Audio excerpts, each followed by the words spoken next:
నాకు ఎప్పుడు కూడా ఏ క్రిమినల్స్తో కానీ ఎవరితో కానీ ఎప్పుడు కూడా నాకు సంబంధాలు లేవు. సంబంధం ఉంటే సంబంధం చేసిండొచ్చు, ఆవేశంలో తాగి కొంతమంది చేస్తారు, కక్ష కొద్దీ కొంతమంది చేస్తారు, ఆవేశంలో కొంతమంది చేస్తారు. నా పైన ఎవరు అక్రమం కేసు పెట్టారో మరి ఎవరికి అవసరం వచ్చిందో నాకైతే తెలియదు. అన్యాయంగా పెట్టినప్పుడు నేను వాళ్ళ గురించి కూడా మాట్లాడాలి. కానీ ఈరోజు ఇంకా న్యాయస్థానంలో నాకు ఇచ్చినటువంటి కండిషన్ బెయిల్లో ఉంది కాబట్టి ఇంకా నేను పాలు పంచుకోవడంలా. వాళ్ళ గురించి కూడా దేవుడు ఖచ్చితంగా మరి ఆయనే చూసుకుంటాడు. వారికి ఎందుకు అంత దుర్బుద్ధి పుట్టించాడో మరి ఆయన ఆ దేవుడే చూసుకుంటాడు. జగన్మోహన్ రెడ్డితో నా ప్రయాణం ఎప్పటికీ ఆగదు. ఎందుకంటే రాజకీయాలు ఏం శాశ్వతం కాదు. ఎంతో మంది రాజకీయాలు వస్తారు పోతారు. రాజకీయాలు ఏం శాశ్వతం కాదు. రాజకీయాలు అవసరం కూడా లేదు. కేవలం నాకు జగన్మోహన్ రెడ్డి గారి మీద ఉన్నటువంటి ప్రేమతోనే నేను ఈ రాజకీయాల్లో ఆయనకు కొనసాగుతా కూడా. చెయ్యని హత్యకు నేను ఎందుకు పడాలా మాట? నాకు ఇద్దరు ఆడపిల్లలు, నాకేమవసరం ఉంది? ఎవరిని హత్య చేస్తే నేరస్తున్నీత నేను ఏ విధంగా సంపాదించుకుంటా? జైలుకు పోతే సంపాదించుకుంటారా? కడపలో అటువంటిది ఏమైనా చెల్లుతాదా? కడప నగరంలో ఏమైనా జరుగుతాయా? పోలీసులు ఇంత పెద్ద పోలీసింగ్ వ్యవస్థలో క్రిమినల్స్ స్థానం ఉంది ఆ కడపలో, రౌడీలకు స్థానం ఉంది ఆ కడపలో. దయచేసి అన్నా మళ్ళా రిక్వెస్ట్ చేస్తా ఉండా, ఒక మంచి మనసుతో మీరు ఆశీర్వదించండి. ఎందుకంటే చేసింటే నేనేం భయపడను. నేను చేయలేదు, నాకు సంబంధం లేదు ఈ విషయం. ఆయనకు నేను బినామీ, ఆయనకు బినామీ. ఆయన నాకు బినామీ కాదు. ఆయన పెద్ద పెద్ద వ్యాపారాలు చేసినాడు. ఇది స్కందానికి ఇచ్చినాడు, ఇంకోచోటి ఇచ్చినాడు. అతని అదృష్టం అండి. నాకేం రాజకీయాల్లో డెవలప్ కావాలా, ఇంకోటి కావాలా నాకేం ఆశ లేదు. నాకు దేవుడు స్థితి ఇచ్చాడు. కష్టపడి బతకగల నాకు కెపాసిటీ ఉంది. అందరికీ నమస్కారం. ఈరోజు ప్రెస్ మీట్ పెట్టడం యొక్క ముఖ్య ఉద్దేశం పెద్ద దస్తగిరి మర్డర్ గురించి. నాకు కండిషన్ బెయిల్లో రావడం జరిగింది. నా యొక్క వాదనను ప్రజాస్వామ్యబద్ధంగా వినిపించుకోవడంలో నా హక్కును మీ ద్వారా ప్రజలకు తెలియజేసుకుంటూ ఉన్నా. నాకు పెద్ద దస్తగిరి మర్డర్కు ఎటువంటి సంబంధం లేదు. ఈ కేసు ఒక అక్రమ కేసు మాత్రమే. ఎందుకంటే పెద్ద దస్తగిరి అనే అతను మా పార్టీకి సంబంధించినటువంటి వ్యక్తి. ఆయన కూడా నాకు మంచి స్నేహితుడు. ఆయన కూడా ఎప్పుడు ఒక సోదరుడిలాగా ఎక్కడ కనిపించినా అతను నన్ను పలకరించేవాడు. నేను కూడా అదే గౌరవంతో అతన్ని పలకరించేవాడిని. నాకు అతనికి ఎటువంటి మనస్పర్ధలు కానీ ఎటువంటి లావాదేవీలు కానీ ఎప్పుడు కూడా లేవు. ఎప్పుడు కూడా మేమంతా కూడా పార్టీ ఆఫీస్లో కలిసిమెలిసి ఉండేవాళ్ళం. ఇది ఒక అనుకోకుండా జరిగినటువంటి ఒక దుర్ఘటన. ఎందుకంటే ఒక మంచి మిత్రుడిని మేము కూడా కోల్పోయినాం. ఆ బాధ నాకుతో పాటు మా పార్టీ వాళ్ళందరికీ కూడా ఉంది. నేను వైఎస్ఆర్సీపీ పార్టీలో యాక్టివ్ నాయకునిగా ఉండేవాడిని. ఎప్పుడు కూడా ఏ ధర్నా అన్నా కూడా పార్టీ ఏ పిలిపించినా కూడా నేను ముందుండి నడిపించేవాడిని. ఆ సందర్భాల్లో సమైక్యాంధ్ర ఉద్యమంలో కావచ్చు, విద్యుత్ ధర్నాలో కావచ్చు, మరి పార్టీ పిలిపించినటువంటి అన్ని నిరసన కార్యక్రమాల్లో కూడా నేను చురుగ్గా పాల్గొన్నప్పుడు పోలీసులు పెట్టినటువంటి కేసులు తప్ప నాపై నాకు వ్యక్తిగతంగా ఎప్పుడు కూడా ఎక్కడ కూడా పర్సనల్ కేసులు లేవు. నాకు ఎప్పుడు కూడా ఏ క్రిమినల్స్తో కానీ ఎవరితో కానీ ఎప్పుడు కూడా నాకు సంబంధాలు లేవు. అంతేకాకుండా నేను ఉన్నటువంటి 22 సంవత్సరాల రాజకీయ జీవితంలో ఎవరితో కూడా పెద్దల పట్ల నేను గౌరవంగా ఉండేవాడిని. పార్టీలకు అతీతంగా ఎవరు కనపచ్చినా కూడా నమస్కారం పెట్టే వ్యక్తిని. కులాలకు అతీతంగా మతాలకు అతీతంగా ఎవరు కనపచ్చినా కూడా అదే గౌరవం ఇచ్చేవాడిని తప్ప నేను ఎప్పుడు కూడా ఎవరితో గొడవలు పడ్డం కానీ మనస్పర్ధలు కానీ ఎక్కడెక్కడన్నా వాగ్వివాదాలు కానీ ఎవరినన్నా నేను చేయి చేసుకోవడం కానీ ఎప్పుడు కూడా. ఎందుకంటే ప్రెస్ వాళ్ళందరూ కూడా దాదాపు 22 సంవత్సరాలుగా మేము కలిసి ప్రజా జీవితంలో ఉండాం. ఎందుకంటే నా ప్రవర్తన మీ అందరికీ కూడా తెలుసు. నేను ఎప్పుడు కూడా అటువంటి క్యారెక్టర్ నాది కాదు అని మరి కూడా కుండలు బద్దలు కొట్టి చెప్తా ఉండా. ఎందుకంటే సంబంధం లేకుండా ఒక మనిషి పైన ఆరోపణలు వచ్చినప్పుడు ఎంత బాధపడతారనేది సగటు మనిషిగా మీ అందరికి కూడా తెలుసు. కాబట్టి ఆ బాధ ఆవేదన ఈరోజు మీ ద్వారా సమాజానికి నేను చెప్పుకోవాలి కాబట్టి తిరిగి నేను చెప్పుకుంటా ఉండా. ఎందుకంటే చెప్పుకోవాల్సినటువంటి అవసరం సందర్భం నాకు ఎప్పుడు రాలేదు.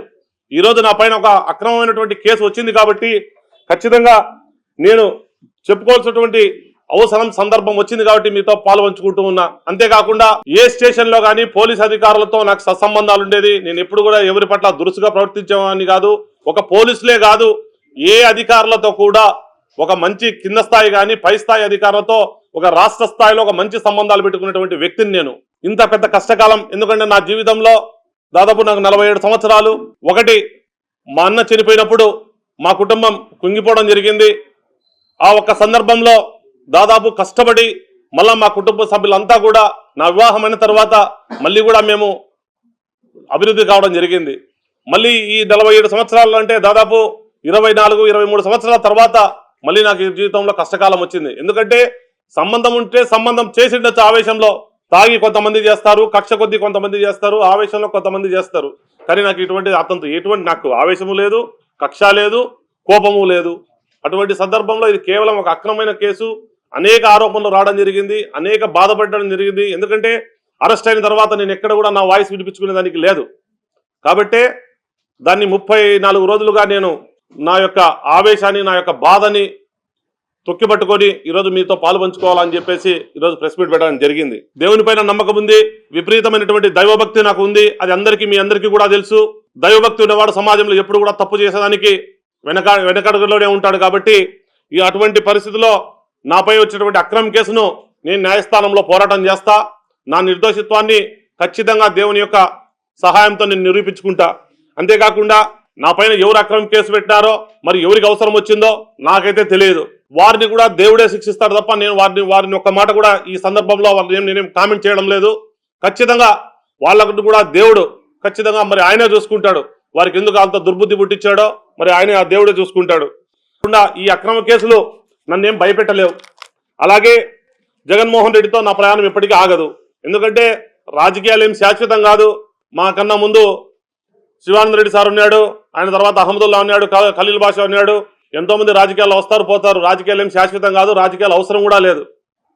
కేవలం నాకు జగన్మోహన్ రెడ్డి గారి మీద ఉన్నటువంటి ప్రేమతోనే నేను ఈ రాజకీయాల్లో ఆయనతో కొనసాగుతా కూడా తప్ప ఈ కేసులు పెట్టేంత మాత్రం నేను ఏదో భయపడి ఇంకోటి అవుతానంటే అది ఇక వారికే నేను వదిలేస్తా ఉండా. నేను దాదాపు 5వ తేదీ మిడ్ నైట్ మర్డర్ జరిగిన తర్వాత నేను రిమ్స్కి వెళ్ళి చూశాను. ఆయన చూసిన తర్వాత ఒక మానవత్వంతో నాకు కూడా ఎంత బాధ ఉంటుందో సగటు మానవునిగా నాకు అంతకన్నా ఎక్కువ బాధ ఉంది. ఎందుకంటే అతను మంచి వ్యక్తి, చనిపోయిన దస్తగిరి.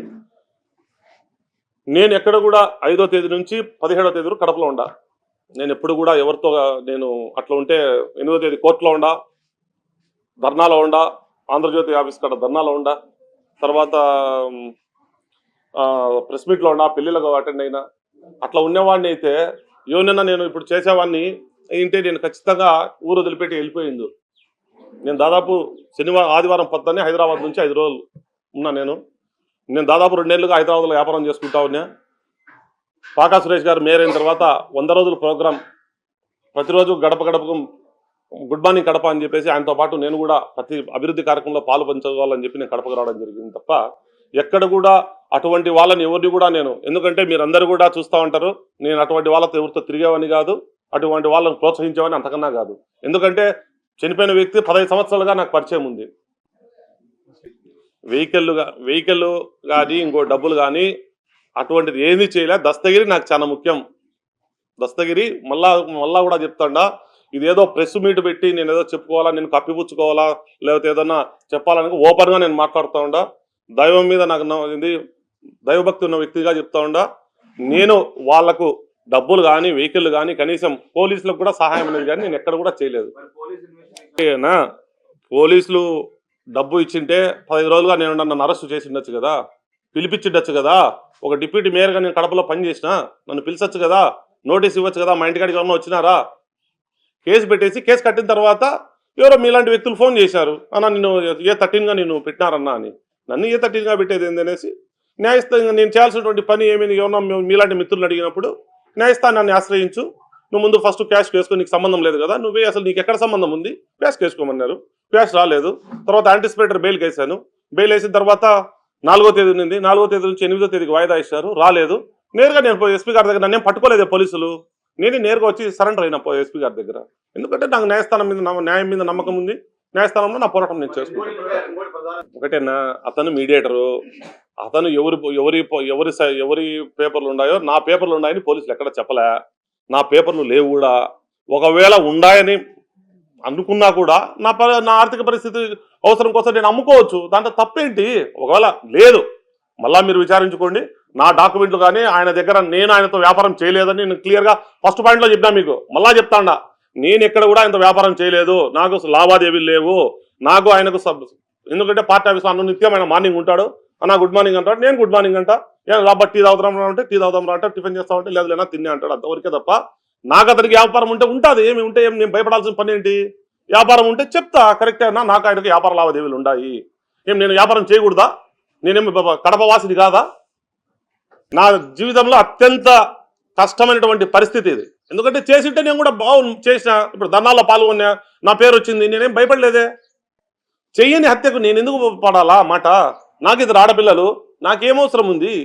నేను కష్టపడి నాకు దేవుడు ఒక మంచి స్థితి ఇచ్చినాడు, ఒక పర్సనాలిటీ ఇచ్చినాడు, దేవుడు ఒక అందరికీ ఉన్నటువంటి ఒక పదవి నాకు ఇచ్చినాడు. నేను మరి కష్టపడి సంపాదించుకోవాలి. కానీ ఎవరిన హత్య చేస్తే నేరస్తునేత నేను ఏ విధంగా సంపాదించుకుంటా? జైలుకు పోతే సంపాదించుకుంటారా? కడపలో అటువంటిది ఏమైనా చెల్లుతాదా? కడప నగరంలో ఏమైనా జరుగుతాయా?